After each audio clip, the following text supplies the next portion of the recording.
It doesn't matter how poor you are. You don't have to litter.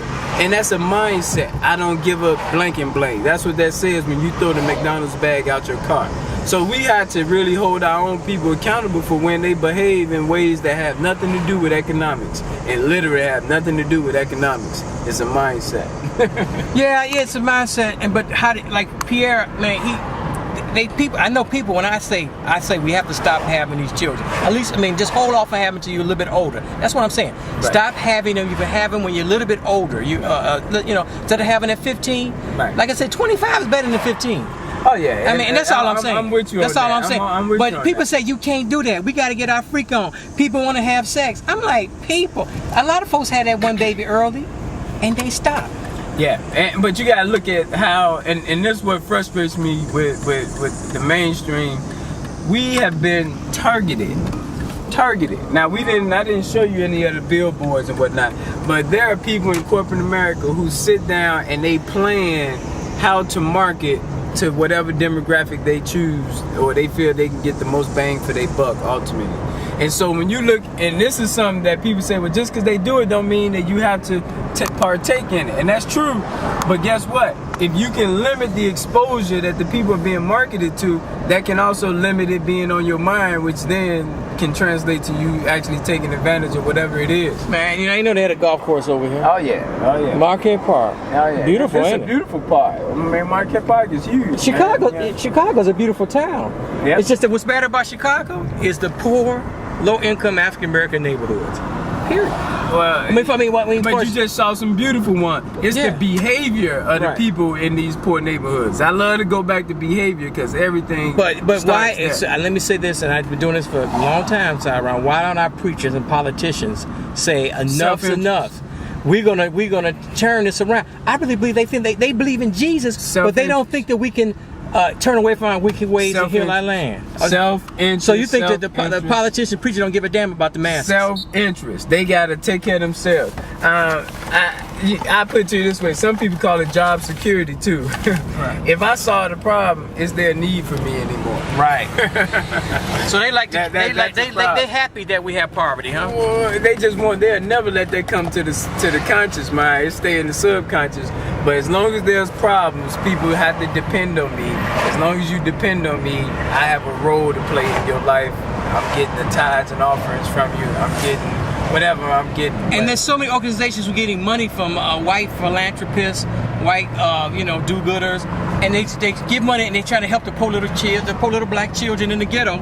But it's a lot of charity, but very little change. I love when you say that. What I say to people is more so if your daughter and someone has a daughter or a son, your child is getting allowance and he or she is not being responsible with that allowance, do you increase the money? No. You hold them accountable for what they're doing with the money they're getting now. And so from that same vantage point, we have to look at the black people in our neighborhood and say, okay, are we being accountable for the money that we have right now? And when you give over $13 million to the lottery in 1 year in one poor zip code, that tells me you should. I'm about to buy some lottery tickets tonight, and that's okay. Yeah, I play lottery. Okay. But you cannot tell me that you need help and resources when you are squandering help. I say that. I say that I play the lottery, and which I do. I play $1 here and there. The money, like I said, in 60620 where I live, we probably spent about 22 million. We spent $22 million in the zip code where I am in. That our children, if we directed that money, even we just said for every $1 we play the lottery, we're going to give $1 to the public schools or something. The public schools every child should have a computer. But here's where government can play a role. Our tax dollars or the money from the lottery goes to take care of schools all over Illinois. So we taking care of schools downstate, Centralia, Vandalia. Now here's what a lawmaker could do. Let's stop this real quick. Yeah. Then we can stop and pick it up later.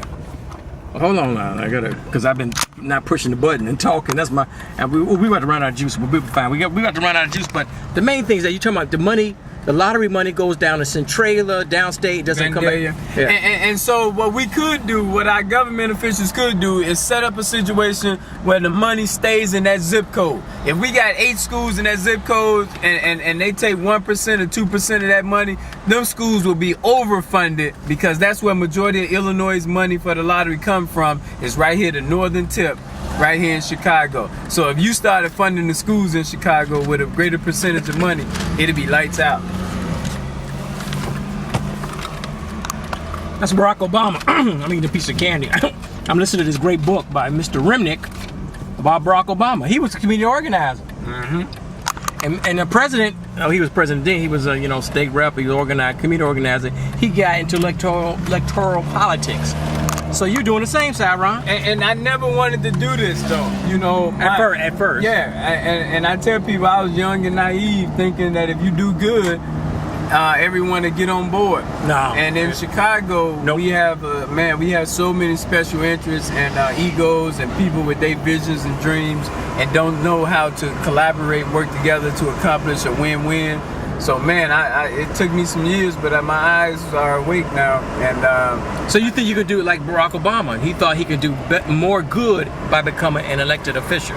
No, I won't say that. I'm following his pathway in terms of getting the exposure and the stature that comes with being an elected official. But it's going to be my community work that's going to change our neighborhood. I know what you're saying, because like I say, I'm just Marc who does a little public access show. If I was Reverend Marc Sims, Alderman Marc Sims, now I have a little gravitas.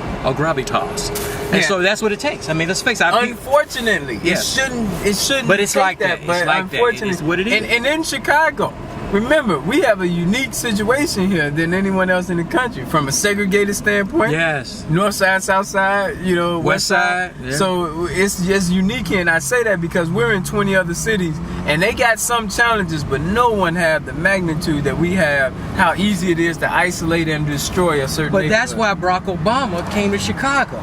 Elijah Muhammad, Chicago. Jesse Jackson, Chicago. Louis Farrakhan, Chicago. Oprah Winfrey, Chicago. Right. Chicago is just special, man. Oh, yeah. And those are people who don't even know. Let me tell you a little tidbit about Chicago. Y'all believe in Islam? The Chicago and Detroit is the same distance as Mecca and Medina in Saudi Arabia. It's kind of ironic. Say that again. The holy cities of Mecca and Medina, the holy cities of Mecca, Medina, and Saudi Arabia is about 280 miles. The same distance between Chicago and Detroit. Oh, okay. Chicago is it's something about this town, the history of the town, the black migration, the Harold Washington, Barack Obama. This town is special. Right. And that's why we anchored the 20 neighborhoods to be linked to 20 U.S. cities, because we're in a unique position. That's right. Chicago is just unbelievable. And if you ever been here, y'all need to come and roll through the hood like we just did. Now you see, once again, the village is how we're going to revolutionize our neighborhood. Right there, the village. Block by block.